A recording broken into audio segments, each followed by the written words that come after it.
गुना के अंबेडकर चौराहे पर हो रही घटनाओं को लेकर हमने आपको एक रिपोर्ट दिखाई थी। बताया था कि गुना का अंबेडकर चौराहा हादसों का ब्लैक पॉइंट बनता जा रहा है। गुना का अंबेडकर चौराहा हादसों का ब्लैक पॉइंट बनता जा रहा है। हम यहाँ पर एक दुर्घटना हुई में अशोक नगर में पदस्थ महिला बाबू की मौत हो गई। इसके बाद जागरूक ग्रुप भी सामने आया और जागरूक ग्रुप ने यातायात प्रभारी को इस चौराहे के बारे में अवगत कराया।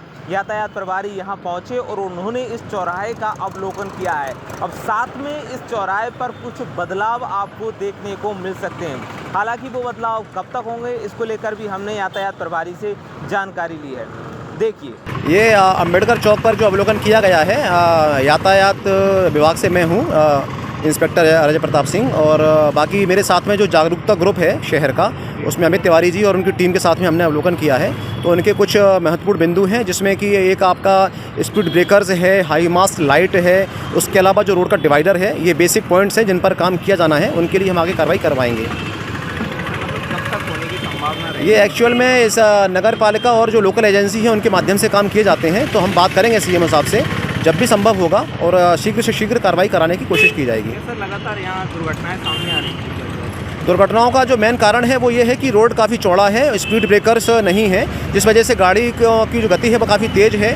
तो हम कोशिश करेंगे कि स्पीड ब्रेकर बनवाए जाएँ, और तब तक हम यहाँ पे स्टॉपर लगाएंगे जिससे गाड़ियों की गति पे कुछ कंट्रोल किया जा सके। क्या बदलाव? देखिए, 13 मार्च 2024 को एक ज्ञापन हमने पुलिस अधीक्षक के नाम पुलिस अधीक्षक को सौंपा था, और चूँकि 18-19 दिन बीत जाने के बाद जब इस ज्ञापन पर कार्रवाई नहीं हुई, तो आज एक व्हाट्सएप पर मैसेज एसपी महोदय को किया। उन्होंने कहा कि आप ऑफिस आइए, मिलिए। तो उनसे बड़ा डीपली डिस्कशन आज हमारा ट्रैफिक को लेकर हुआ है, और जिसमें ख़ास तौर पर अंबेडकर चौराहे पर को लेकर हमने डिस्कशन किया है। तो उनका मानना है कि ये निश्चित रूप से जहाँ दुर्घटना का पॉइंट है, और अभी उन्होंने इसी तारतम्य में ट्रैफिक इंचार्ज को भी हमारे साथ भेजा था। उन्होंने भी यहाँ देखा है, यहाँ पर उन्होंने देखा है कि चारों रोड के जो है वहाँ पर डिवाइडर होना चाहिए। दूसरा जो एक डिवाइडर है जो जहाँ गायत्री मंदिर चौराहे पे ख़त्म हो जाता है, उस डिवाइडर को चौराहे तक अगर वो आ जाता है तो यहाँ पर ट्रैफिक को कंट्रोल किया जा सकता है।